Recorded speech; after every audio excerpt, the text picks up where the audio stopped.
Vamos lá. Olá, seja bem-vindo. Está começando mais um Santos Podcast. Hoje, nesta segunda semana já do nosso programa, eu estou recebendo aqui mais um grande amigo recém-chegado na minha vida. Eu já posso considerar ele como um grande amigo na minha vida. Pedro, seja muito bem-vindo ao nosso podcast. Obrigado por você ter aceitado o nosso convite. Obrigado, Eduardo. Da mesma forma, eu fico agradecido pela oportunidade. Como você falou, né? Pouco tempo somos amigos, mas a impressão que fica é de um bom tempo. E grato pela oportunidade também. Verdade. O Pedro, ele recentemente mudou aqui para nossa região, né? Você não mora aqui em Arapongas, você mora em Sabáudia. E antes de Sabáudia, você morava em? Eu morei um período de 7 anos, né, em Biporã. Só que antes de Biporã, eu nasci e me criei em São Paulo, na capital, né? Lá eu vivi 50 anos. 50 anos em São Paulo. E a vida lá, em comparação com o interior, é completamente diferente, né? Rapaz, olha, eu sou meio marqueteiro pessoal. Se alguém for falar, se eu for perguntar da minha cidade, eu, de algum jeito eu vou levar o cara pra lá. Porque realmente onde eu moro é um paraíso, nem se compara. Pra mim, eu moro num condomínio, né? Não posso nem falar se eu for comparar pro São Paulo. Mas é bom demais. Depois de uma certa temporada que você vive em uma cidade grande, é ótimo mudar para um lugar pequeno. Legal. Mas você nasceu em São Paulo? Nasci em São Paulo, na capital. Nasceu lá. E o que te trouxe pro interior? Qualidade de vida? O que foi? Então, eu coloquei terra no meu pé, né, o pé vermelho, quando eu tinha 7 anos. Eu fui conhecer meus avós quando eu tinha aproximadamente entre 6 e 7 anos. Uhum. Meus avós foram conhecer meus pais, né, e conhecer os netos que tinham nascido. Eu era o mais novo. E nessa de ir para lá, os meus avós convenceram meus pais de eu vir passar alguns meses com ele aqui no Paraná. E aí quando eu vim para cá, rapaz, eu me apaixonei. Na época do café, a roça, aquela coisa toda, eu fiquei apaixonado. Eu fiquei 1 ano com os meus avós. E aí ficou o gostinho de um dia retornar. Legal. E aí eu voltei agora. Depois, quando completei 50 anos, eu falei, não tem mais o que ficar aqui na cidade grande, né? Uhum. Deixa eu fazer minha partida. Tá certo. E a igreja você conheceu lá em São Paulo? Em São Paulo. Conheci a igreja, eu tinha de 15 para 16 anos, né? Eu conheci a igreja num momento muito frágil da minha vida, com vários questionamentos. Não é vários questionamentos, não, várias dúvidas. Porque eu recentemente tinha perdido meu pai, né? E era assim... ele é, né? Um grande exemplo na minha vida, né? Um homem muito bom, e eu não entendia porque que ele foi embora tão cedo, né? Ele faleceu com 50 e poucos anos. E aí quando eu conheci a igreja, começou as respostas para as perguntas que eu tinha. Uhum. Eu acho que quando a gente perde um ente querido, acho que é muito difícil a aceitação, né? Como é que foi para você passar a conhecer o plano de salvação? Levou muito tempo depois da morte do seu pai? Como é que foi? Foi praticamente 1 ano, né? Na verdade, foram 4 meses, né? Uma história assim que dá até para escrever um pequeno livrinho pessoal. Eu fui visitar um amigo num bairro que eu morava, né? Eu tinha mudado de lá uns 3 anos, fui visitar um amigo. Quando eu cheguei na porta da casa desse meu amigo, tinha uma placa de igreja. Eu falei, o Júnior virou crente, né? A placona lá branca, estava escrito a Igreja de Jesus Cristo dos Santos dos Últimos Dias. Eu falei, o que aconteceu com ele? Aí lá de dentro saiu um cara gigante, né? Eu era pequeno, então tudo que fosse grande, era um missionário da igreja. Chamava-se Elder Pace, né? E aí eu comecei a tirar sarro. Eu era muito sarrista, moleque muito sarrista. Então tudo que o mundo saía de lá, eu chamava ele de pé grande, Sasquatch, aquela coisa toda. E foi aí que eu fui tendo os primeiros contatos que eu tive com a igreja, né? E o amparo que a igreja me deu, me ajudou muito. E eu fui conhecendo as verdades, eu fui conhecendo as coisas, entendendo como elas eram. Conversei com a minha mãe depois de algum tempo, falando da decisão que eu ia tomar, né? Porque todo mundo... Eu fui o primeiro filho, né? A primeira pessoa a sair do vínculo que toda a família tinha com uma igreja. E eu vim para a Igreja de Jesus Cristo. Então foi alguma coisa meio impactante na minha família, né? Nos meus familiares, não na minha família. Legal. Eu acho que o evangelho geralmente ele aparece na vida das pessoas num momento crítico, né? Lembrando, você enquanto contava a sua história, eu me lembrei da história também dos meus pais. Quando nós conhecemos o evangelho, eu era criança, minha irmã já estava entrando na pré-adolescência, mas eu tinha ali entre meus 7 para 8 anos. E minha mãe conta que era um momento crítico dentro da família, né? E você vê que esse seria uma forma de socorro do Senhor para essas famílias? Conhecer o Evangelho nesse momento? Eu não vejo dúvida nisso.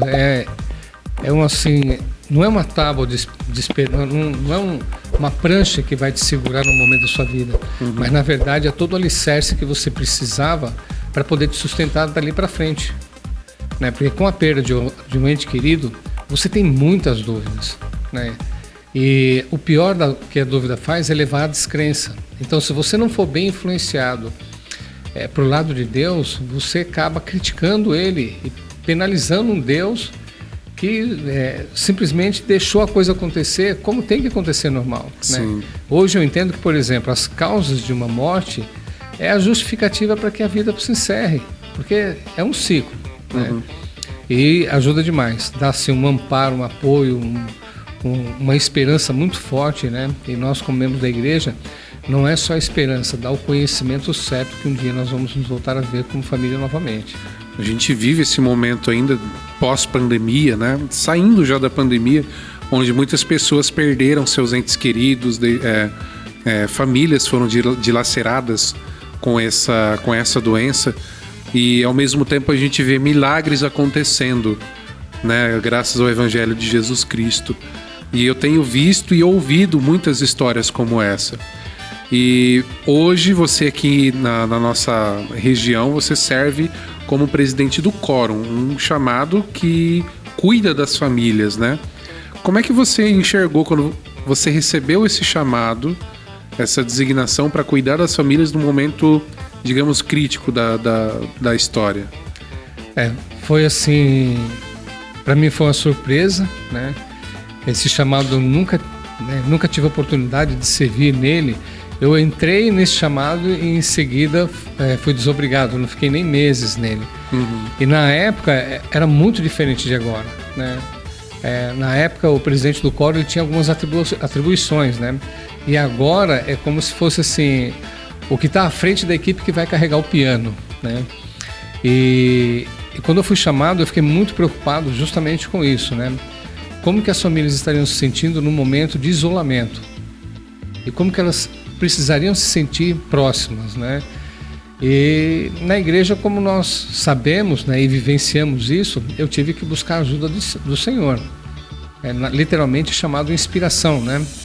Que é você pensar em algo, né? Você criar uma situação para poder atender aquilo que apresentou-se e perguntar para Deus, né? Apresentar para Ele. E eu me senti muito bem quando eu fiz isso. E um dos programas que nós fizemos na unidade que nós moramos aqui, que nós pertencemos a Arapongas, foi criar um domingo à tarde, numa reunião como se estivesse todo mundo junto, né? Uma reunião familiar, né? Mas todo mundo junto. De início, as pessoas estranharam um pouco, foi 2, 3, tinha alguns que não abriam câmera, né? Ficava inibido, como que eu vou mexer com aquilo? Mas com o transcorrer do tempo, aquilo deu um resultado muito bom, né? Em questão de semanas, nós tínhamos muitas pessoas, câmera aberta, perguntas, brincadeiras, né? As pessoas ficavam ansiando para poder ver o que ia acontecer, qual seria o tema daquela noite. Isso foi muito bom, isso ajudou bastante as famílias, né? E as famílias que tinham um problema um pouco mais criterioso, porque envolvia também famílias que tinham problemas de coisas básicas para a sua vida, né? Como no caso alimento, deixou de entrar dinheiro, então como que vai fazer para poder pagar água, luz? E como presidente do Quórum eu faço uma avaliação das necessidades da família, né, e apresento ao bispo. Sobre a aprovação deles, a gente corre para poder atender as necessidades dessa família. E eu acho interessante também que na igreja, por exemplo, para um cargo como esse, dificilmente é chamado um especialista, né? Alguém que é formado em alguma coisa relacionada ao trato humano, enfim. Mas sempre é chamado pessoas, ou a maioria dos membros, né? Que não tem nenhum tipo de formação, não tem especialidade, não estudou teologia, né? Você já passou por outros cargos também, passou por outras funções dentro da igreja. Quais foram alguns deles? Eu já fui, como eu falei, né? Fui um presidente do Quórum bem lá atrás, mas eu era muito novo, também foi muito o primeiro rápido. chamado ou não? Não, meu Não primeiro foi? chamado na igreja, eu fui trabalhar como um secretário, né, na organização dos rapazes, que é uma pessoa que é responsável por fazer agendas, anotações, estar junto com a presidência dos rapazes, né? Ele faz toda aquela parte burocrática, vamos dizer assim. Sim. Aí em seguida eu fui chamado como secretário, né, mas também fiquei muito pouco tempo secretário da ala. Eu fiquei muito pouco tempo porque logo em seguida eu fui para a missão. Né? Eu fiz uma missão de tempo integral de 2 anos no Rio Grande do Sul. E eu acredito que ali foi literalmente a minha escola da vida. Né? Ali eu acho que eu fiz um curso técnico, fiz uma pós-graduação, fiz um curso de graduação, pós-graduação, em lidar comigo mesmo e com a situação humana. Missão tem isso, né? Tem, nossa, aquilo ali é uma verdadeira escola. Então, ao retornar da missão, as coisas que foram aparecendo na minha vida foram assim, situações que eu deveria aplicar aquilo que eu vi, que eu aprendi e também que eu ensinei na missão. E aí foi quando eu fui criando a minha família e também fui lidando com as situações adversas dentro dos outros chamados que iam aparecendo na igreja. Né? Então também fui missionário, depois da missão eu fui chamado como conselheiro de bispo, né? Jovem ainda, na época eu tinha 24 anos para 25. Aí fui chamado como bispo, né? Eu tinha de 26 para 27 anos, mais ou menos. E aí eu servi um período de alguns anos como bispo. Aí fui chamado como conselheiro na presidência da Estaca. A Estaca, ela é uma... Eu não posso dizer que ela é uma organização. Ele é um núcleo, né? Onde você tem várias unidades menores que tem uma pessoa que vai auxiliar essas unidades menores, né, que é composto por um presidente de estaca, né, por seus conselheiros, e tem um grupo de 12 homens que dá suporte à presidência da estaca, atendendo essas unidades que pertencem à estaca. Né. Estaca seria um conglomerado de unidades da igreja. Isso, mais ou menos as isso. unidades se reúnem todas ali. Isso, as unidades menores. Aliás, se reúnem não, né? É formada essa organização. Isso. As unidades menores são chamadas de ala ou ramos, né? Sim. O número mínimo para poder se formar uma estaca são 5 unidades como essa, né? Para ter na verdade, quando se transforma em estaca, você tem uma certa autonomia para poder, dentro da parte administrativa da igreja e também principalmente na questão da ministração, que é o ensino do evangelho na região. Interessante que todos, para quem não conhece a igreja, né, pode achar estranho, porque nenhum dessas funções que você exerceu dentro da igreja são remuneradas, diferente de outras organizações religiosas. Não existe um salário, não existe uma remuneração pelo trabalho que é prestado, né? Como que você vê isso? Isso foi a coisa que me encantou na igreja, sabe? Porque eu tinha amigos antes que eram de outras igrejas, eu frequentei com eles antes de ser membro da igreja, eu era um rapazinho, convivi com um pastor que era um vizinho que eu tinha, e eu até achava que era correto, poxa, ele está vivendo daquilo, né? Tinha que receber. Mas eu achava assim, se você não tiver um vínculo, se você não tiver um salário, você tem que se doar mesmo, né? E isso me encantou quando eu entrei na igreja e aprendi e vi que a igreja não tem um clero remunerado. Então nós literalmente usamos o do nosso tempo, nós doamos o nosso tempo, né? Nossos talentos também, porque nós temos habilidades para poder ajudar as pessoas, servir o evangelho e ensinar o evangelho, né? Você não está exercendo aquele trabalho por dinheiro. É literalmente por amor, 100% por amor. Isso mesmo, isso me encantou demais, me deixou muito feliz, né? Na verdade, uma vez conversando com um amigo, ele falou, ele queria afirmar, né? Porque quando ele ficou sabendo que eu devolvi o dízimo, nós tínhamos a mesma profissão e o mesmo cargo, então ele sabia, era o mesmo salário, então ele fazia a conta rápido, né? Ele falou assim, nossa, você dá tanto isso na igreja? Eu falei, não, rapaz, você está enganado. Mas não, dízimo, não é 10%? Mas é tanto. Eu falei, não, isso é só o dízimo, tem as ofertas também. Então nós temos um fundo para poder manter os missionários no campo. Nós jejuamos uma vez por mês e esse dinheiro do jejum, ele vai para um fundo para poder ajudar os necessitados. Nós temos um fundo de construção, que é justamente para poder construir os prédios da igreja, como templos, capelas e assim por diante. Então, existem essas outras doações, não é só o dízimo. Aí ele sorriu para mim e falou assim, rapaz, você paga então para poder servir? Eu falei, na tua ótica, né? Eu sirvo voluntário, então eu pago, né? Mas é algo bom demais, é muito gratificante. Legal. Nesse seu tempo de serviço na igreja, o que mais causou impacto na sua vida, na forma de servir? Uma coisa que você já falou, né? Que não tem especialistas para poder servir na igreja. E acontece uma coisa extremamente interessante na igreja. Primeiro que a igreja, da ótica que eu tenho, vamos colocar assim, na questão administrativa, é uma escola do Evangelho que não tem em outro lugar, né?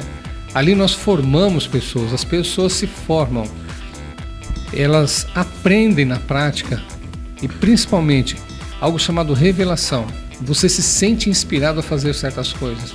Sim. E depois, com o tempo, quando você vai buscar nos livros, como por exemplo psicologia, administração e outras coisas, você percebeu que você fez coisas que alguém que precisa entender aquilo, precisa estar num banco de faculdade para poder analisar uma situação, aprender as técnicas, e você percebeu que você aprendeu aquilo ali na prática, né? E depois que você foi entender a teoria no banco de escola. Eu acho isso muito interessante, porque você desenvolve muitas habilidades, né? Então, servindo na igreja voluntariamente, você desenvolve muitas habilidades. E existe uma contrapartida disso. Quando você desenvolve essas habilidades servindo na igreja, e você vai para o meio corporativo, você vai trabalhar, essas habilidades, elas ressaltam no meio corporativo, e as pessoas veem isso como diferencial.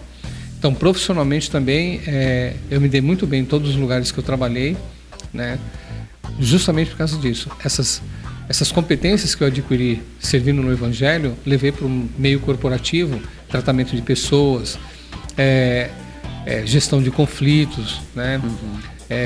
Gestão participativa e assim por diante, eu apliquei. E essas são todas vantagens que as empresas, elas supervalorizam no funcionário, em alguém que vai estar ali dentro em determinado cargo. O cuidado no atendimento com o cliente, né? A proatividade, eu vejo que muitos membros da igreja tendem a ter essa proatividade de enxergar um problema e encontrar uma solução para ele, né? Algum tempo atrás eu estava pensando sobre isso, que no quesito igreja, Deus dificilmente vai chamar um especialista para fazer uma obra. Por exemplo, a gente pode olhar lá para a época de Noé. Se Deus chamasse um especialista, um engenheiro para construir uma arca, para colocar todos os animais dentro, possivelmente o engenheiro ia falar, não vai dar, senhor. É muito animal, não tem toda a estrutura para isso, não tem material para isso, a gente precisa de fazer em titânio e não sei o quê. Sempre vai achar um empecilho. Mesma coisa lá com Nefe, no livro de Mormon, onde o Senhor fala para ele, vai construir um navio para vocês irem para uma terra de promissão. Nefe não achou difícil, não achou empecilho. Às vezes um especialista vai achar empecilhos, né? Isso aqui é impossível fazer. Então eu penso que Deus, ele não gosta muito de especialista por causa disso. O especialista, ele vai sempre achar um empecilho ou vai querer tornar a coisa maior do que ela realmente é. E a gente aprende que Deus gosta de fazer as coisas por meio de pequenas coisas e simples, né? E o Evangelho é isso, é um convívio simples, é um entendimento simples, é por meio de coisas pequenas que acontece, né? Não, mas isso é verdade mesmo. Você fez uma ótima analogia da Arca de Noé. Porque quando nós recebemos uma atribuição, né, uma responsabilidade, um chamado, a gente não está esperando isso. Você não está. Não estudou para isso. Não né? estudou, não se preparou para aquilo. Né? O que aconteceu comigo, os meus chamados, eu nem me passava pela cabeça que eu ia ser chamado no período que eu fui chamado. Então, quando eu cheguei, fui entrevistado e falaram assim, olha, você está sendo entrevistado para poder exercer essa função, esse chamado. Você aceita? Rapaz, a primeira coisa que acontece é um gelo por dentro da gente. A segunda foi o que você falou assim, se eu fosse engenheiro eu ia questionar, né? Mas a gente aprende também que servir a Deus é é uma grande oportunidade. Não deixa de ser um desafio, mas é uma grande oportunidade. E é nos desafios que a gente reconhece as oportunidades. E quando a gente vai trabalhar as oportunidades com os desafios, a gente exerce algo chamado sacrifício, né? Que é onde você vai trabalhar seu estado emocional, seu estado físico mesmo, para poder desempenhar certas coisas, que é o que aconteceu com Noé, né? Foi o emocional, foi o físico dele e assim por diante. Então ele exerceu o sacrifício, mas conseguiu construir a Arca de Noé. Muitas vezes o que acontece a gente não consegue visualizar nas nossas responsabilidades o que nós construímos. A gente só consegue chegar, vai chegar um determinado momento que alguém vai chegar para você, um líder seu, e falar assim: irmão, foi muito bom servir com você, mas a partir de hoje você está sendo desobrigado. Quando isso ocorre, é até um choque para a gente, porque você já está acostumado com o seu ritmo de vida em servir. Então ele se dá uma parada, né? E aí você pensa, bom, o que eu fiz? Não dá para você avaliar o que você fez, porque você não ficou parando e fazendo análise, você não teve estatisticamente alguma coisa para falar assim, eu cresci, ou eu fiz, ou aconteceu. Não, as coisas só aconteceram do jeito que o Senhor queria, né? Então eu acho que o grande privilégio de servir na igreja é você não conseguir enxergar o tamanho da arca que você construiu no final. É só saber, fiz a minha parte, estou grato. E acho que é uma oportunidade também para as pessoas se lapidarem e descobrirem novos talentos que elas têm dentro dela.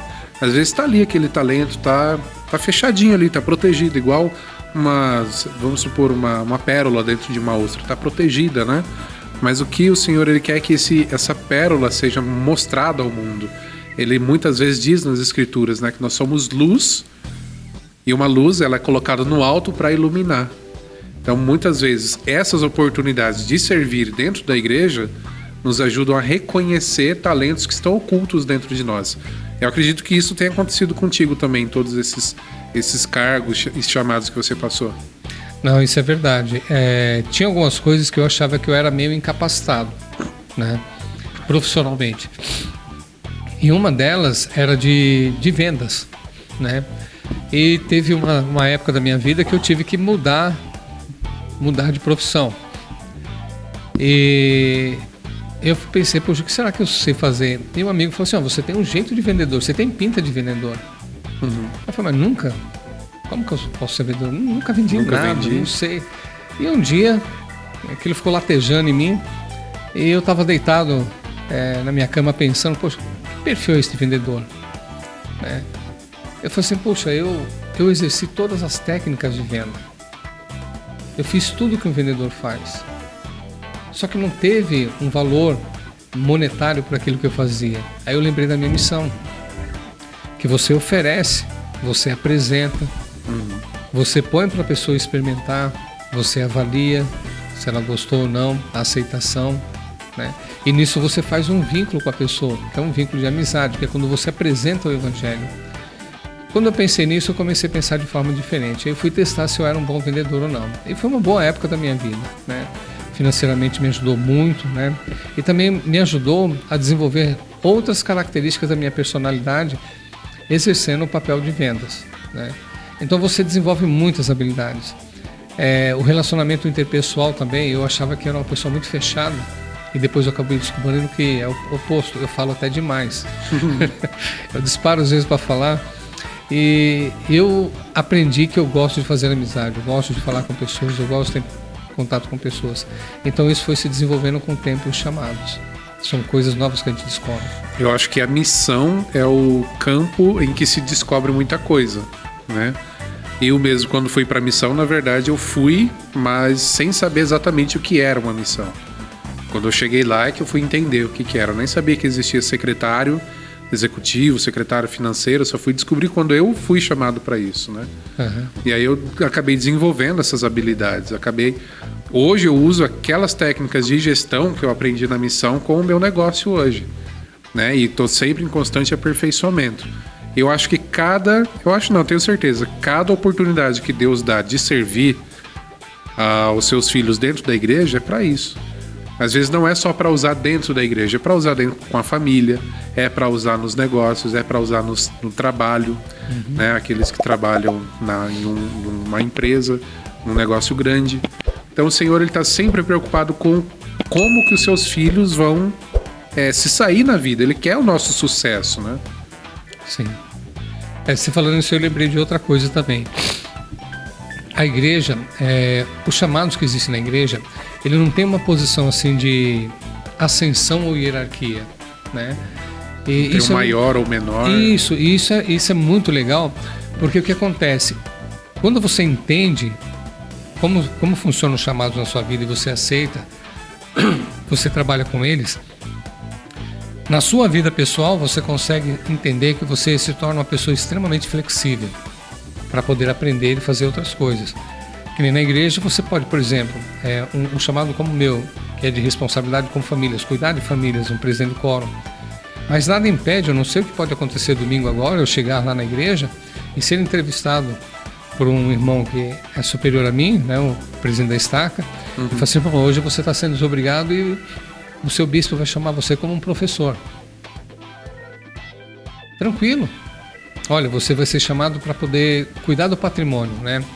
Para que o prédio da capela seja bem cuidado. Você vai ser responsável por fazer com que isso ocorra. Tá ótimo. Então não existe uma ascensão. Foi missionário, o próximo passo é ser um presidente do quórum, o próximo passo é ser um bispo e assim vai subindo. Isso não existe. E essa flexibilidade que existe, nós aceitarmos os chamados, essa flexibilidade nos ajuda na nossa vida pessoal, né?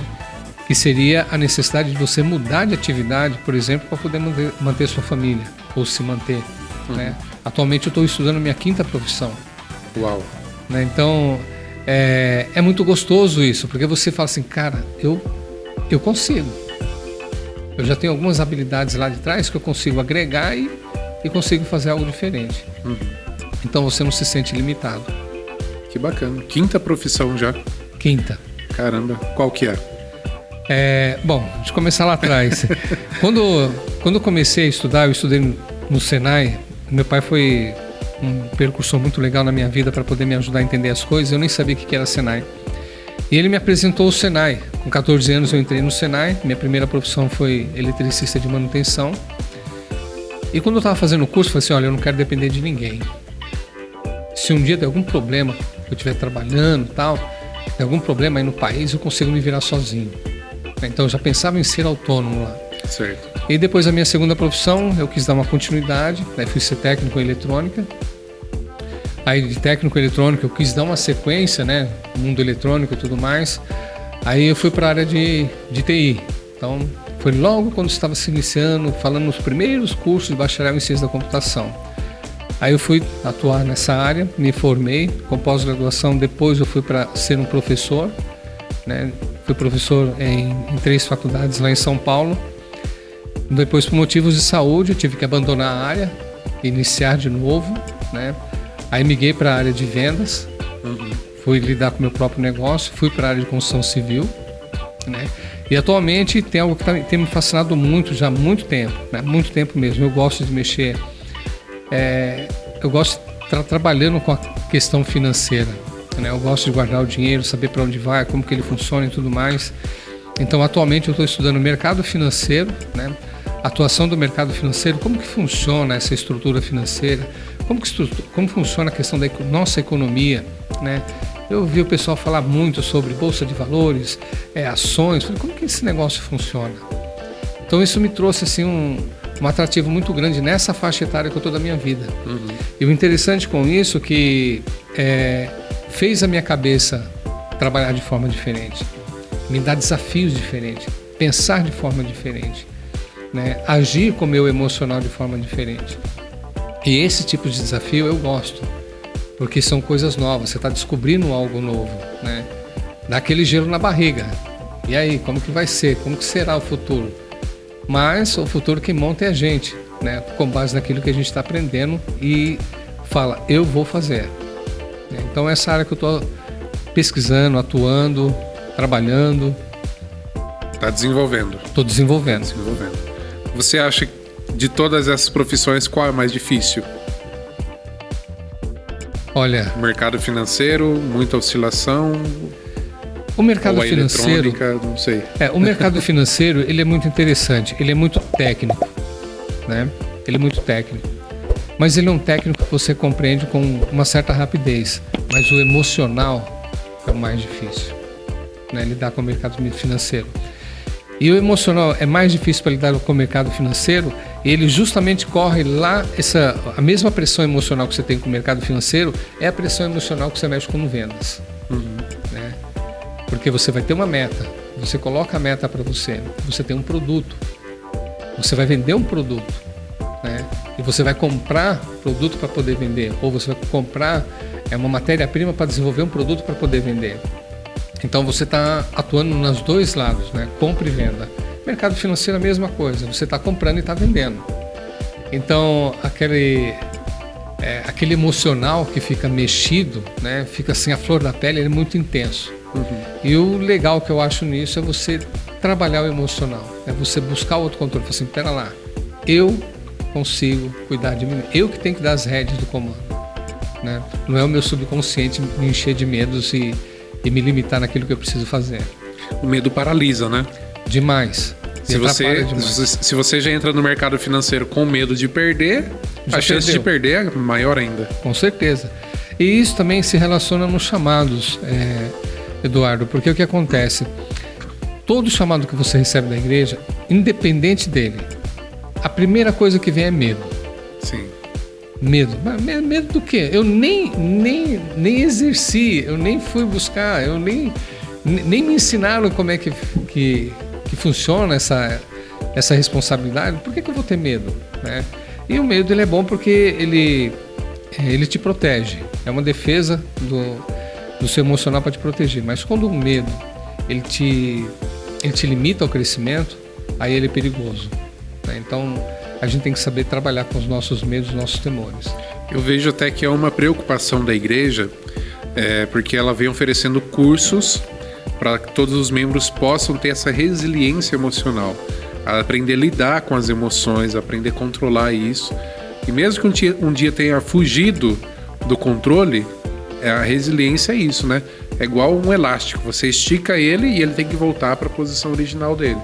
A igreja está preocupada com isso, com as emoções das pessoas, principalmente nesse pós-pandemia, né? Você já participou desse curso? Já. Por isso que eu falei que a igreja ela é uma maravilha e ela se diferencia de qualquer instituição religiosa que existe no mundo. Né? Porque o nosso propósito, um dos propósitos, quando você está aprendendo a absorver no Evangelho, o que é o Evangelho? São boas novas. Né? E a igreja ela tem muito disso. Hoje nós temos uma estrutura que é voltada para a autossuficiência, que envolve alguns cursos para as pessoas desenvolver suas habilidades ou encontrar qual habilidade para ele poder exercer ela. E o curso eu estou fazendo atualmente o curso de finanças pessoais, né? Eu sou um facilitador do curso e fiz o de resiliência. Resiliência foi assim, acho que como que eu poderia dizer? As penas maiores da asa que eu precisava para voar. Legal. Quando eu cheguei no final do curso de resiliência, eu fiquei caçando uma palavra que pudesse substituir resiliência para ter um entendimento claro. A única palavra que substitui para mim, pessoalmente, a palavra resiliência é fé. Legal. É você saber que existe uma coisa que ninguém vê, só você vê, e se você falar para alguém vai falar assim, não é possível. Mas você fala assim, não, é possível e eu vou lá e eu vou conseguir. E a gente aprende que fé é algo que você não vê, mas você acredita. Né? Você consegue materializar ela para você. As outras pessoas não conseguem entender. Resiliência é quando você você chegou numa situação que você fala, poxa, e agora? Como que eu vou sair disso aqui? E só você consegue enxergar a saída porque você viu um momento de dificuldade e você transforma aquela dificuldade em oportunidade. Sim. Eu vejo que muitas pessoas atualmente elas buscam a estabilidade, com que tudo corra de forma perfeita na vida. Não tenha nenhum percalço, não tenha nenhum problema. Mas quando a gente para analisar a natureza em si, a natureza ela não é estável, não existe estabilidade na natureza. A gente tem o verão, logo depois vem o outono, o inverno, depois vem a primavera, o verão. Então até sempre esses ciclos. Alguns falam, o verão é maravilhoso, o inverno não é legal. Mas a própria natureza precisa desses ciclos para ela poder se reestabelecer, para ela poder crescer, para ela poder avançar. E a mesma coisa acontece com a nossa vida. A gente precisa ter esses altos e baixos. Não adianta a gente querer fugir deles ou querer que tudo seja perfeito na vida. Não existe estabilidade, não existe perfeição. A mesma coisa você estava falando sobre mercado financeiro. A gente olha os gráficos da Bolsa de Valores, é o quê? É um serrote, né? Sobe, desce, sobe, desce, sobe, desce. Mas quando a gente abre esse gráfico, a gente vê o quê? Uma linha em ascensão. A nossa vida também é assim. Ela é cheia de sobe e desce, mas no final das contas a gente tem que olhar onde eu estava e para onde eu estou indo. E perceber que existe esse crescimento emocional em todas as coisas. E eu percebo que a pandemia, ela proporcionou isso também. A gente, em toda a história da humanidade, já passou por outros momentos desses. E não seria diferente agora. A gente imaginar, tá tudo indo perfeito, o Brasil tá crescendo, e de repente vem algo e derruba. Natural. A gente precisa entender que isso é cíclico da humanidade. As próprias escrituras mostram isso também, né? Tanto no Velho Testamento, quanto no livro de Mórmon. O povo lá guardava os mandamentos, prosperava, daqui a pouco caía, né? Então isso é cíclico. Então eu percebo que a igreja, ajudando as pessoas a perceber isso e falar para vocês que todos esses cursos que nós estamos falando são gratuitos, né? A igreja não cobra pelos cursos, não cobra pela matrícula, nem pelo material. Aliás, o material você tem que comprar, né? É o mínimo que a gente pode fazer. Mas é algo que preocupa o Senhor nesses últimos dias. Talvez até mesmo pela sociedade que a gente vive. Talvez a gente até cresceu imaginando que a vida tem que ser estável e perfeita, quando na verdade não é, né? Essa estabilidade que você falou, ela literalmente não existe, não. E quem procura isso se frustra, né? Eu quero ter algo estável. Nada é estável. O fato de você levantar de manhã já é diferente. Sim. Diferente do dia anterior que você foi dormir. Tudo é ímpar, né? Não existe coisas pares, casadas. Relacionamentos, tudo é diferente. E cada dia é diferente. E o Evangelho, ele proporciona o indivíduo a ter um relacionamento melhor com Deus, né? Pegar o relacionamento dele e se fortalecer com Deus. Ela proporciona isso em todas as áreas da vida. Para isso, essa instabilidade, essa estabilidade que você busca, ela não existe, mas esse conforto que você tem convivendo com Deus, aplicando as coisas do Evangelho na tua vida, te dá segurança, que é diferente de estabilidade. As pessoas confundem um pouco, né?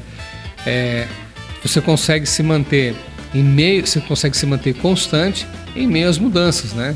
Você está em si, você tem um pico lá de provação na sua vida, você está bem e tal, você mantém aqui, olha, meu relacionamento com Deus está indo.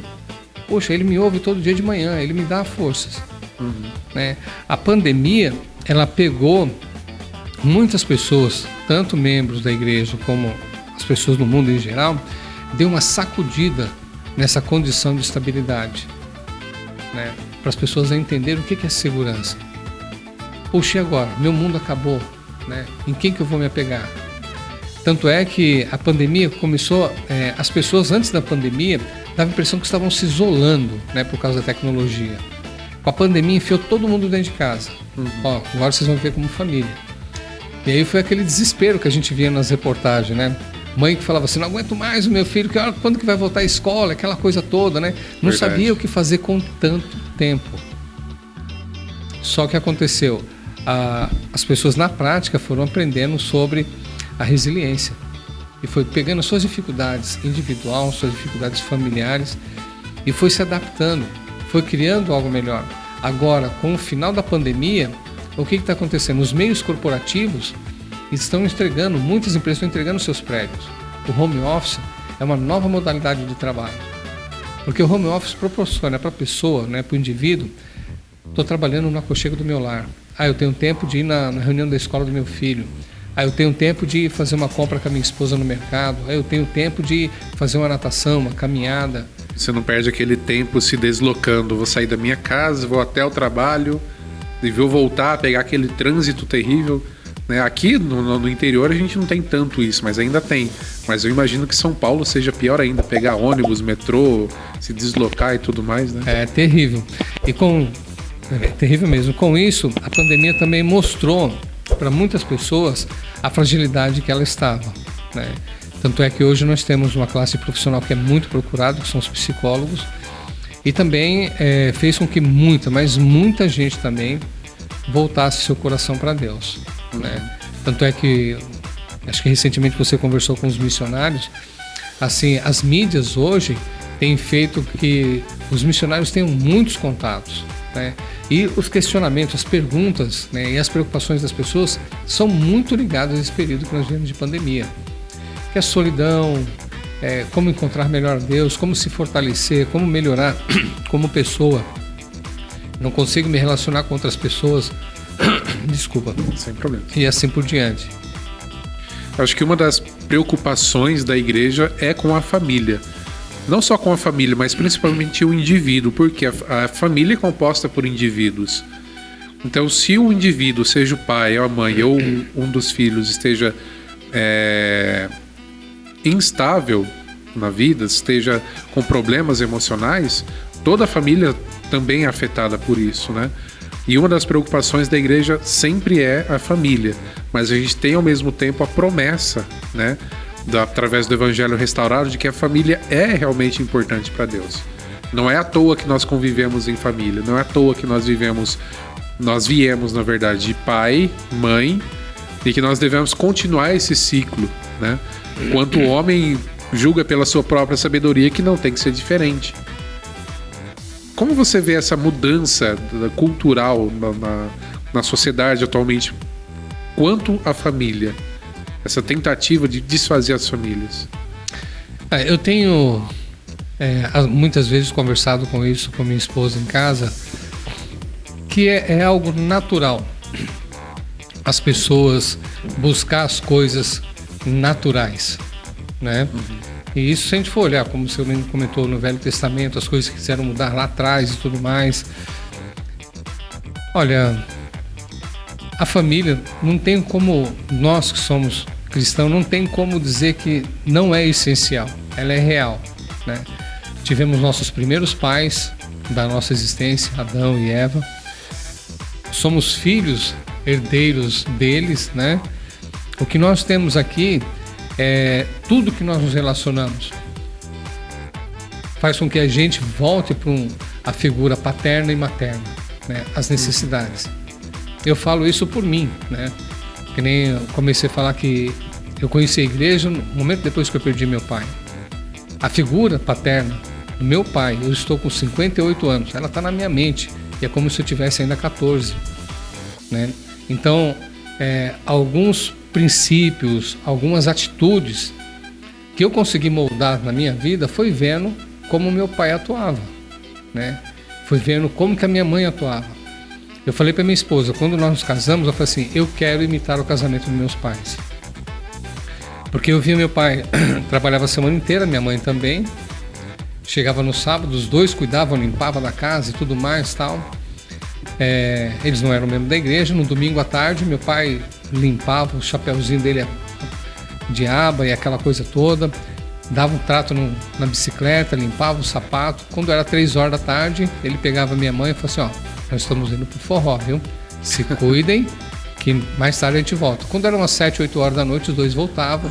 Então, eles tinham o tempo deles. Sim. Né? Eles tinham tempo para os dois. Eles sabiam que os filhos eram importantes, mas ele tinha o tempo dos dois. Não era só aquele tempo para resolver problema de dentro de casa, né? Não. Era um momento de lazer deles. E eu falei assim, puxa, eu quero ter essa referência na minha vida, né? E eu espero que os meus filhos possam ter visto eu fazendo isso com a minha esposa, né? Que é a pessoa mais importante na minha vida, né? Hoje, eu acho engraçado algumas vezes, às vezes ouço as pessoas falar assim, mas o meu filho é a minha essência, é a minha vida toda. Ótimo, mas não esquece quem está do teu lado, né? Porque o teu filho, ele vai encontrar o amor da vida dele. Eu encontrei o amor da minha vida, que é minha esposa. Então, ele vai ter um relacionamento diferente com você, mas quem vai permanecer depois é quem começou lá atrás, vai ser o casal. Sim. Então, eu vejo essa relação muito natural, as pessoas quererem não viver esse tipo de vínculo, porque não tiveram bons exemplos, não vivenciaram bons exemplos de figura paterna e materna. E tem aqueles que vivenciaram isso de uma forma muito intensa e gostosa, como eu vivenciei. Então, me apego a isso, ensino isso e pratico isso. Até a mensagem mais importante que eu considero, uma das mensagens, né, mais importantes que a igreja sempre reverbera é que as famílias podem ser eternas. De tamanha importância que ela não é somente até que a morte nos separe. Os vínculos familiares entre marido e mulher e os filhos que esses dois geraram, eles podem ser perpetuados, né? Assim como Deus, ele nos fez parte da sua família, ele também quer que a nossa família seja eterna, né? Essa mensagem, ela precisa reverberar para o mundo todo. Todos precisam saber que Deus, nós somos a família de Deus, e ele quer que a nossa família também seja eterna, né? Exatamente. Você me fez lembrar isso de uma situação que eu tive com um jovem alguns anos atrás, e ele falava que nunca ia querer casar. Eu nunca questionei isso, né? Esse jovem estava na minha responsabilidade também de cuidar dele, e a família dele tinha um problema muito, muito complicado, né? Que era a vivência dos pais separados. Então ele falava que ele não queria passar por aquilo, ele não queria vivenciar aquilo, então ele não iria casar. E depois que ele se preparou para ir para uma missão e ele voltou da missão, né? Eu perguntei para ele como é que estava a vida dele, quais seriam os próximos passos, profissão, estudo. Ele falou assim: não, a minha maior preocupação agora é encontrar uma esposa. Eu falei: não estou entendendo, você falou que não ia casar. Ele falou: não, as coisas que eu vi na minha missão mudaram o meu pensamento e o meu conceito sobre família, né? Ele fez missão em São Paulo, né? E lá é muito agitado, e na região que ele fez a missão é uma região muito forte de nordestinos, que é a região onde eu morava, né? E ele viu, ele falou assim: não foi só, eu convivia mais na semana com as pessoas que não eram membro da igreja do que com membro da igreja, porque ele ficava ensinando, né? E ele viu como pais, lidando com filhos, relacionamento conjugal. Ele falou assim: eu voltei querendo aquilo para mim, né? Então foi muito, muito bacana ele conseguir ver em outros o exemplo que ele não conviveu até 18 anos, que ele não teve. Certo. Então, e ele viu com muitas pessoas, não foram uma ou outra. Então aquele falou assim: puxa, é isso que é bom, é isso que eu quero. Legal. Atualmente ele mora fora do país, ele é casado, uma boa moça, já tem seu primeiro filho já. Legal. Então ele está bem. Então as pessoas mudam, né? Tanto elas se sentem magoadas com o vínculo a estrutura da família que existe, porque alguma coisa lá atrás fez ele se magoar. Mas também existem as mudanças, são pessoas que vão ver outros exemplos que falam: puxa, dá certo, é isso que eu quero para mim. É tudo questão de referência, né? Às vezes a pessoa tem uma referência errada de pai dentro de casa, e aí isso afeta também a relação dela com Deus.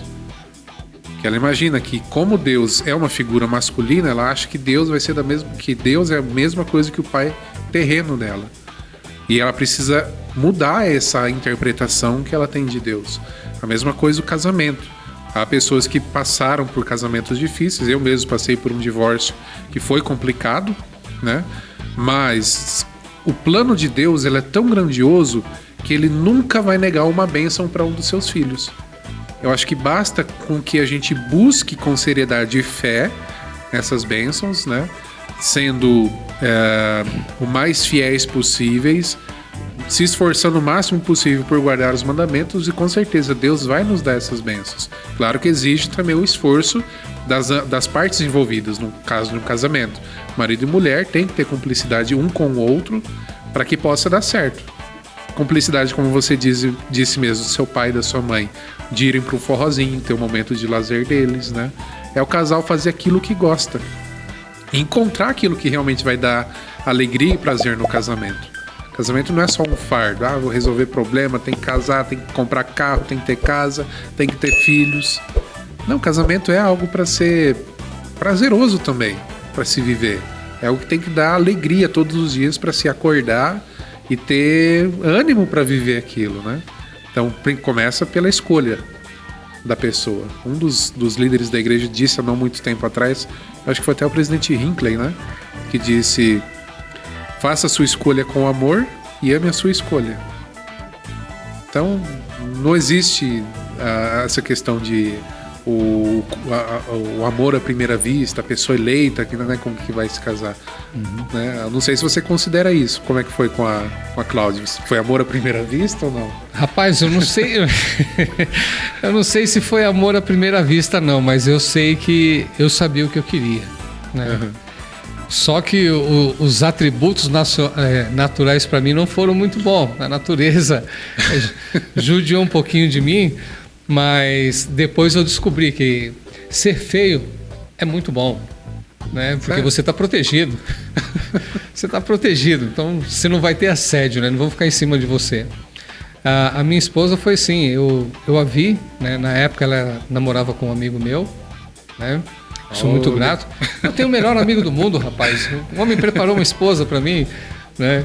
Não deu certo o relacionamento deles. E depois que eu retornei da missão, ela estava ainda solteira e eu a convidei para um casamento. Né? Eu não a convidei para o namoro. Com ela eu namoro até hoje. Já foi direto. Quero vir casar contigo. Rapaz, eu não posso perder a oportunidade. Vai que eu não tenho outra oportunidade. E se eu fosse enrolar demais, aparecesse outro, né? Mas temos um bom relacionamento. Porque eu e a minha esposa, a Cláudia, nós acreditamos numa coisa. Que no relacionamento conjugal tem que existir um trio. Né? Tem que existir Deus. Se Deus não existir em nossas vidas, a gente não consegue suportar. A gente não consegue trabalhar o relacionamento. Então, tendo Ele como o principal consultor do casal, é ótimo. É ótimo. Porque o casamento ele é uma balança. Quando um tá meio desbalanceado, vamos dizer assim, né? Um tá mais para baixo, o outro vem, puxa para cima. Opa, não, levanta lá e vamos, e fica nessa coisa.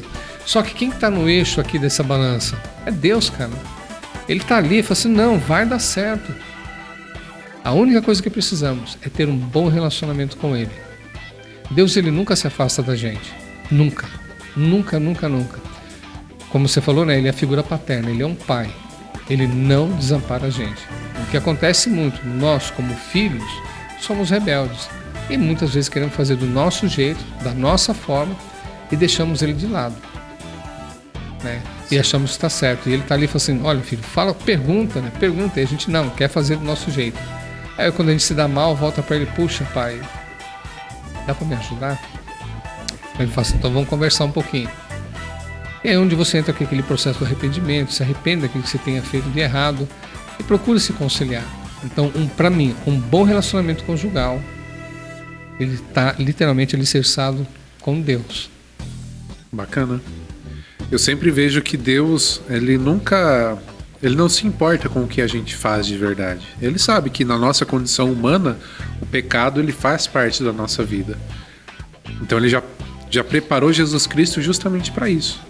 Independente do que acontecer daqui para frente, quantos pecados a gente vai cometer, na verdade a gente tem que se policiar para evitar eles, mas é inevitável, né? Mas Cristo já pagou, Ele já fez. Então o nosso trabalho é acessar a sua misericórdia, acessar o seu perdão. E aí a partir disso a gente vai viver o sobrenatural, digamos assim, com Deus, né? Ele está ali sempre pronto. Eu mesmo sempre falo que nos meus negócios, né, eu hoje como facilitador do curso de empreendedorismo, eu falo que meu principal, eu tive um sócio na verdade, que a nossa sociedade quebrou, mas quando isso aconteceu, eu chamei Deus para ser o meu sócio. Falei, Deus, eu confiei no homem, mas agora eu não quero mais confiar no homem, eu quero confiar no Senhor. Então, primeiro, me ajuda a confiar no Senhor. Me ajuda para que os negócios deem certo. E foi a minha melhor escolha, tê-lo como sócio, né? E as coisas sempre vão andando para melhor, tem seus desafios sim, mas não é que Deus vai resolver tudo, Ele vai deixar a gente tomar decisões também, né? Mas foi uma das melhores escolhas, né? Principalmente, como você disse, no casamento entre marido e mulher é preciso haver esse triângulo, eu vou chamar de triângulo amoroso, né? Que a nossa relação com Deus é de amor. Então é marido, mulher e Deus. Deus no topo desse triângulo. E aí sim o casamento vai dar certo. Para quem tiver com essa questão deturpada do casamento, é bom rever o relacionamento com Deus para encontrar a partir daí a pessoa certa, né? Sim, com certeza. Isso é verdade. Eu mesmo tô namorando agora e eu não sabia da tua história, mas uma vez que ela veio aqui para Arapongas, eu tava levando ela de volta para casa e a gente ficou meio que num silêncio, né? Eu falei, e aí, o que tu tem pensado sobre nós? Eu falei, eu tenho pensado isso. Eu falei, aí eu peguei e falei pra ela vai estar assistindo agora, ela vai dar risada. Eu falei pra ela, olha, eu tenho certeza, depois de todas as orações que eu fiz, que não vai dar certo. Eu falei, desculpa, eu não quero te frustrar, mas não vai dar certo. Ela falou, por que você acha isso? Eu falei pra ela, eu tenho certeza que não vai dar certo a gente ficar longe um do outro. Eu quero me casar com você. E ela tava dentro do carro, só faltou ela abrir a porta e pular de dentro do carro, de alegria. Mas a partir de orações, né, que a gente conversa com Deus e pede ajuda dele, ele vai preparar o caminho para que todas as suas ordens e bênçãos sejam alcançadas nessa vida. E é uma das coisas que eu tenho aprendido, né, no decorrer da minha vida, tendo experiências com Deus. Isso é muito bom. Você me fez lembrar uma situação quando eu pedi a Cláudia em casamento. Eu falei para ela o que ela estava assumindo naquele momento, dizendo assim. Mas eu falei para ela assim que uma coisa que ia depender de mim, ela sempre ia ter. Eu falei, você vai sorrir todos os dias da sua vida. Isso só depende de mim, né? Não depende de Deus, depende. Quem está ali junto com ela sou eu. E eu acredito que eu tenho conseguido fazer isso nesses mais de 35 anos de casado. Eu acho legal isso, não ficar dependendo o tempo todo da outra pessoa. Tipo, para eu ser feliz depende exclusivamente dela. Ou a mulher pensa, para eu ser feliz eu dependo dele. Não, mas quando... Eu sempre falo assim que casamento é uma equação matemática. Então quando a gente tem uma soma, esse número é sempre limitado. Então 1 mais 1 é igual a 2. Para essa soma aumentar, alguém vai ter que entregar mais. Um vai ter que entregar 3, 4, enquanto o outro está com 1 só. Mas quando a gente fala divisão, quando a gente começa a falar de divisão das coisas, a coisa não vai funcionar. Cada um vai ter a sua individualidade. Multiplicação é, na minha visão, a melhor equação dentro do casamento. Que vai multiplicar. Um vai multiplicar com o outro. Eu tenho 1, ela tem 1, então nós somos 1. 1 é a plenitude. Eu tenho 3, multiplica com outros 2 dela. Então sempre a multiplicação ela vai dar mais resultado. O número vai sempre ser maior. E os dois sempre vão ter resultados melhores. É igual você falou, tem dias que um tá mais baixo, outro tá um pouquinho mais elevado. Então um ajuda o outro a se equilibrar. E assim que vai o casamento, sempre multiplicando. E o que a gente aprende, aliás, o que a gente menos aprende na escola é multiplicar. A gente tem dificuldade de multiplicar. Com tudo na vida, seja na matemática, seja nos negócios, a gente tem essa dificuldade de multiplicar. Tanto que lá a gente vê a história do Salvador dos talentos. Ele fala, olha, tá aqui para você 5 talentos, vai lá, multiplica, e quando eu voltar eu vou querer tudo de volta. Aí vai lá, entrega 2 para outro, vai lá, multiplica. Aí vai lá para outra pessoa, esse aqui é 1 para você, vai lá e multiplica. Esse que pegou 5, vai lá, multiplica, tem 10. O que pegou 2, multiplica, tem 4. O que pegou 1 não multiplica com ninguém, nem soma, não divide, não faz nada. Ele vai lá e enterra o talento dele. Ele volta lá, vai fazer as contas com o seu senhor. O que tinha 5 entrega 10 porque soube multiplicar. O que tinha 2 soube multiplicar, vai lá e entrega 4. E o que tinha 1 não soube fazer conta nenhuma. E o Senhor fala que ele é o servo mau. Enquanto os que multiplicaram tiveram resultados. E o Senhor fala, entra no gozo do teu Senhor. Isso é verdade. No casamento e nas relações ele é assim também, né? Quando você se doa, você literalmente está abrindo ali a equação de multiplicar, né? E é muito natural, as pessoas também, quem doa, quem está se doando, aquele que está recebendo, ele sente-se no dever de doar também. Então ele vai agregando mais, ele vai multiplicando aquilo. O Evangelho, ele faz isso, né? É impressionante como as coisas elas se multiplicam em nossa vida. Tem um hino na igreja que fala contar as bênçãos, né? Quantas são? As bênçãos. É difícil você contar, você saber quantos múltiplos já deu do seu relacionamento com Deus, o quanto Ele te abençoou, né? Eu sou um amante do Evangelho, sou um amante da estrutura da igreja. Ela tem assim um material riquíssimo para a gente se dar bem em todas as áreas da vida. Existe um material de suporte, né, para os casais, um material de suporte para as famílias, um material didático que também ele pode ser aplicado como um curso, né, ou como encontros, como se fossem encontros de casais, com temática de família, com temática de relacionamento entre marido e mulher, que é algo sim maravilhoso e também gratuito, ninguém paga nada, né? Você só se absorve daquilo ali e pratica. E são coisas tão simples, mas são tão essenciais de serem feitas, né, que faz um diferencial muito grande, que é justamente o Evangelho na sua essência e na sua aplicação, né, que são sempre boas novas, né?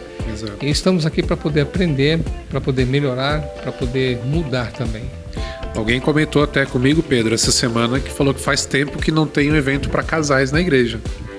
Você tem previsão de quando vai acontecer algum? Rapaz, eu vou dizer para você, não tinha. Não tinha, agora tem. Agora tem. Saindo daqui já vou pensando já, porque isso não chegou até mim ainda.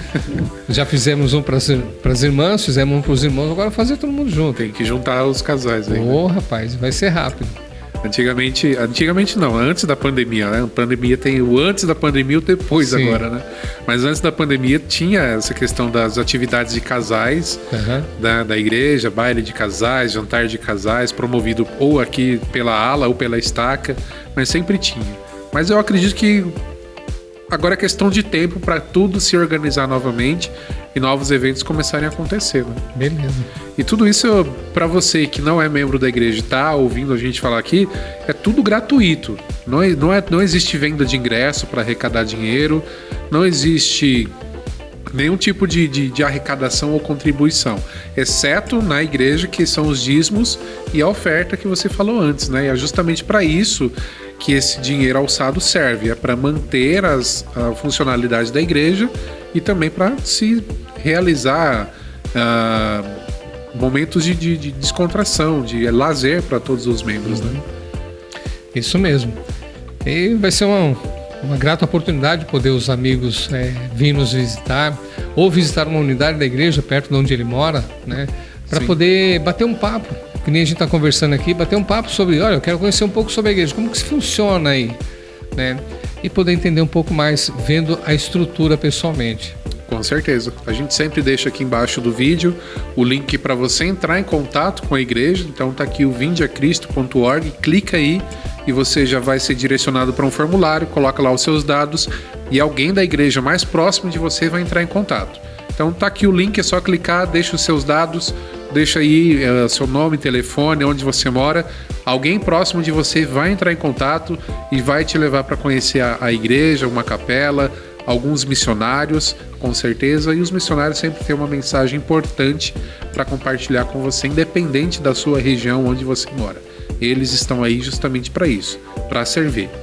Assim como nós um dia servimos, inclusive próximos, né? Você serviu em Porto Alegre. Na verdade foi o estado do Rio Grande do Sul inteiro, né? Na época já tinha a divisão de Porto Alegre, divisão. Norte e Sul? Não, era só uma missão só. Era a missão Sul brasileira? Não, é Brasil-Porto Alegre. Brasil-Porto Alegre. É o estado todo ali. Todo o estado. Legal. Eu já passei na missão Porto Alegre Sul. Né? Já era dividido em três, né? Porto Alegre Norte, Sul e já tem Santa Maria. Isso. Né? Mas o povo do Rio Grande é um povo maravilhoso, né? Rapaz, pra mim ali foi uma escola, viu? E a escola só é boa onde os professores são bons. Verdade. E o povo lá é bom demais. Gosto demais. A cultura é rica, não é? Muito rica lá. Sim, rapaz, muito. Nossa, eu vi aqueles povo lá todo pilchado, eu olhava os CTGs. É um negócio que emociona a gente, né? Porque é uma cultura rica. Eles têm detalhes na cultura. E eles têm orgulho dessa cultura que eles têm. Isso é muito bonito. Com certeza. Uma das cidades que eu passei que eu mais gostei, quer dizer, a maior parte do tempo eu fiquei em Porto Alegre. Mas quando eu conheci a festa Farroupilha lá, eu fiquei encantado. Com toda aquela estrutura que eles montam, os piquetes, e cada piquete lá o pessoal fazendo churrasco, queimando um costelão, né? Isso. Que eles fazem a costela inteira lá. Rapaz, é fantástico aquilo lá. Fogo de chão. Então, eu tenho saudade lá, eu tenho previsões de voltar aí muito em breve para reviver esse momento lá no Rio Grande do Sul. Legal. Conseguiu voltar lá nesse meio tempo ou não? Não tive tempo porque as áreas que eu passei, ela foi meio capilarizada e geralmente nos extremos, né? Uhum.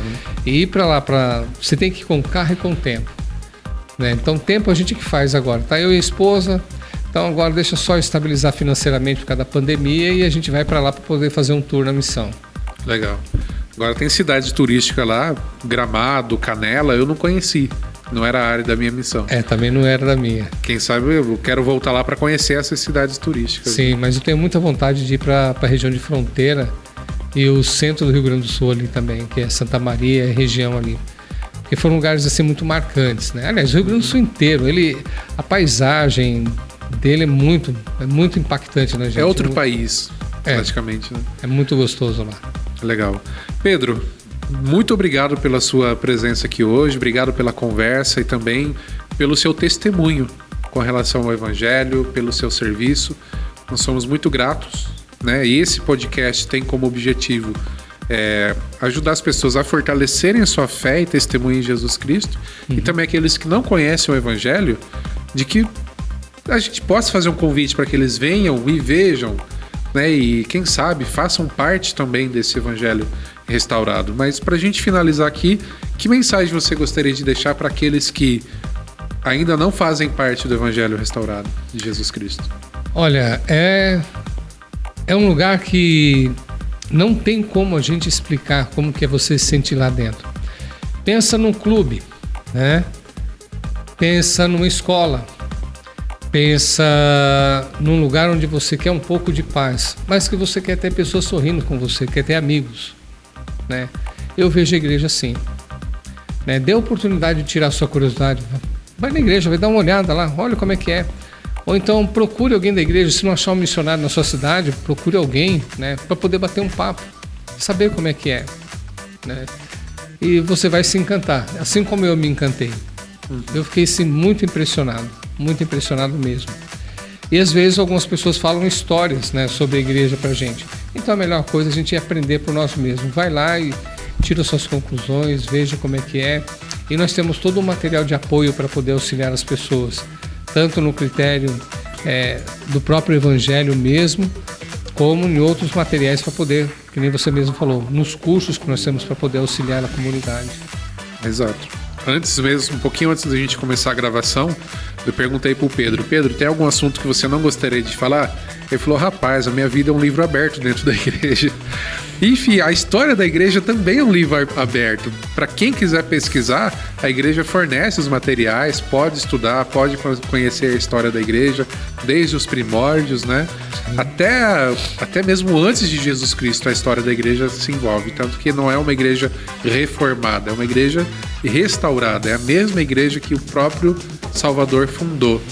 Desde lá do Éden com Adão e Eva, quando o próprio Salvador veio aqui na Terra, tanto na Palestina, na região de Jerusalém, quanto aqui nas Américas, e atualmente, nesses últimos dias, é o mesmo Evangelho, né? Então, vem, vê, conhece e pesquisa, né? Se você tem dúvidas, nós estamos aqui, todos os membros da igreja estão aqui para ajudar, e é justamente isso que o Pedro falou. É uma escola, é um clube, é tudo de bom que você pode imaginar, a igreja está ali justamente para isso, para complementar e completar tudo aquilo que você espera para a sua vida. Então, é o nosso convite. Vinde e vede, né? É isso aí. Obrigado, Pedro, mais uma vez, e A gente volta. Quero te convidar aqui um outro momento pra gente debater sobre essa questão financeira. Opa! Mercado financeiro. É um assunto que eu gosto muito. Sei que você manja já do assunto, né? Tô buscando isso. Tá buscando. Então tá bom. Uma outra oportunidade, quero que você venha aqui pra gente conversar sobre isso também. Beleza. Não sou expert como você, mas tô engatinhando, tô aprendendo também. Pedro, obrigado, tá? De nada, Um abraço. até mais. Até mais, pessoal. Tchauzinho.